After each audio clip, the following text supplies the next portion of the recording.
Now I'm going to show you how to assemble the extra large cupcakes.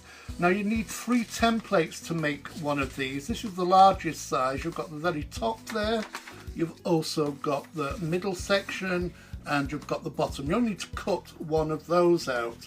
Now those designs actually make a cupcake this big. Now you can go much smaller obviously, but you can see how big that would be. Be fantastic. Oh, can you imagine getting one of those and having it for your tea? Oh, lovely. Now the good thing with this as well, because you've got 3 sections on each section, basically, I'll just move this one in. You can see what I've done with this one. I've actually only used 2 colours. I've used gold and silver on that one. So I could put silver here if I wanted. I could have put a different colour on the back. You could literally have a rainbow if you wanted, like red, yellow, green, blue, and going round, and the same on the top. This one allows you to use as many colours of card that you want, but I thought that one, you know, you could decorate that up fantastic with jewels and that.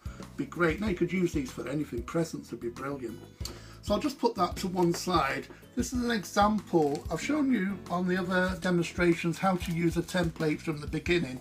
This is how I save mine. I cut them out. Once I've used it, I just save them in a folder and just put them to one side so they're ready to use anytime I want. What I'm going to do though is, here's the 3 different templates to make the cupcake I'm doing now. There's the top, there's the center, and there's the base. They all join up.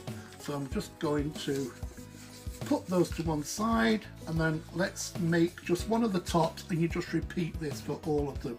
So first thing I'm going to do is just tape this down with a little masking tape. As you can see, I've used this many times, and where I'm going to crease, I've put some more masking tape across there just to strengthen it a little bit. Your templates are going to last as long as you look after them, but with them only being thin paper, you just replace them when you want to. What I'm going to do first though, as you can see on each of the designs, there's a little dotted line here you can't see as well because of the masking tape over the top, but literally all you've got to do is go along there. This is where the fold would be. Just go along there, take an embossing tool or something blunt, and then just go across like so.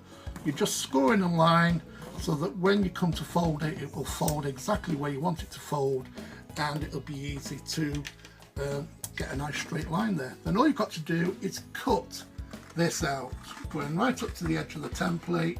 And if you do that without cutting into the template, excuse me, then you can use this time and time again. So what I want you to do is cut out all the pieces just as I'm doing now. So now I've cut all the sections of the templates out. I've done 6 of those, that's the top. I've done 6 of those, which are the middle section, and I've only done 1 of those for the base there. I'm just doing this in all white. You can do it with any one you want, as I said. So altogether, to make the large ones, it takes 13 pieces altogether. Now, there's various ways of assembling this. I'll show you the way that I like doing it, but you could do it this way. So you've got the top, that will glue onto there like that. And you can do that with all of them first, and then stick that onto there on the base, and then stick the next one on, next one on, next one on, etc, etc. So, or you can, if you want, you can stick all of these on going around the outside first. So I would stick 1, get the right ones. I'd stick 1, 2 and 3, and then afterwards over the top do 1, 2 and 3, and then when you've got them lined up much better than I do have, then you can go around and stick all the top bits on like so. It's entirely up to you, but I know I'm going to do it this way first and then add these second.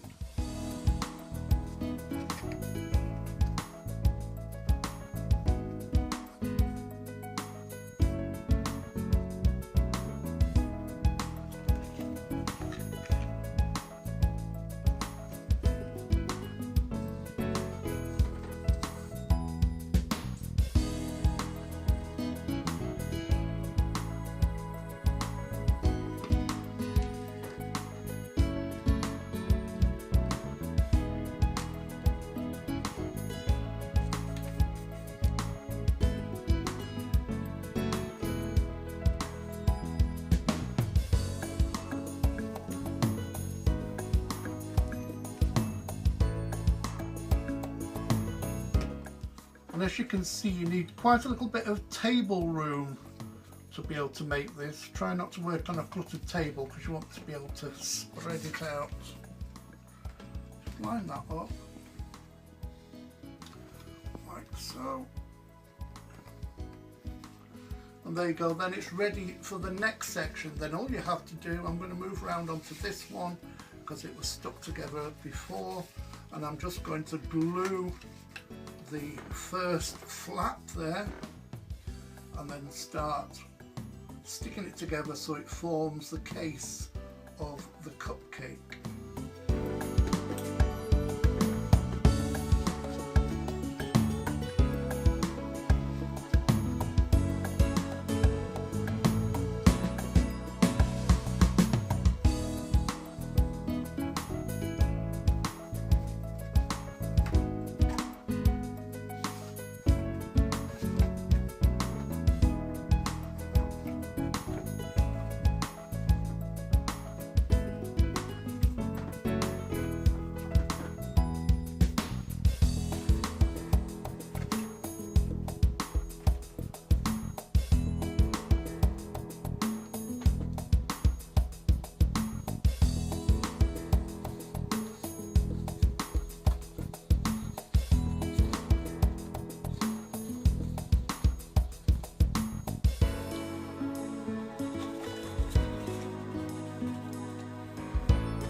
Now before you stick the last flap on the inside, make sure this is all dried. You don't want it falling apart when you're sticking the last one together. So I always leave it a few minutes just to make sure that the glue really is secure. So add a bit more glue on the last one, and then it's a little tricky maneuver is just push that over onto there and press it down, line it up, and then it's assembled. And again, before we start putting the flaps over, just leave it a few minutes for the glue to really set. Now if you want, you can also make a little insert to go in there as well to cover these flaps up, and you can put a false bottom in the bottom there too as well, but I'm not going to bother on this occasion. Now folding it over, the first three are very, very simple. Right, so there's 1, 2, 3. Just hold that in position. Number 4 then slips underneath number 1. Now at this stage, try and lift it up a little bit. It just makes it a little bit easier. Then flip number 5 into there, and again lifting it up slightly. This is always the one that's a tricky one. Try and push that in there first, like so. Now this is where it always goes wrong, this bit here. So just ease that in like so. Now I find sometimes to help me with that is just to put a little pen in there or something, just to kind of push that out and just push that back in again there like so. It all comes together. Then all you've got to do is just jiggle it about a little bit like so. Just push it in gently from the outside. It all kind of goes together and creates the big cupcake. But then you can really make one that big if you want, but make sure you've got plenty of table space.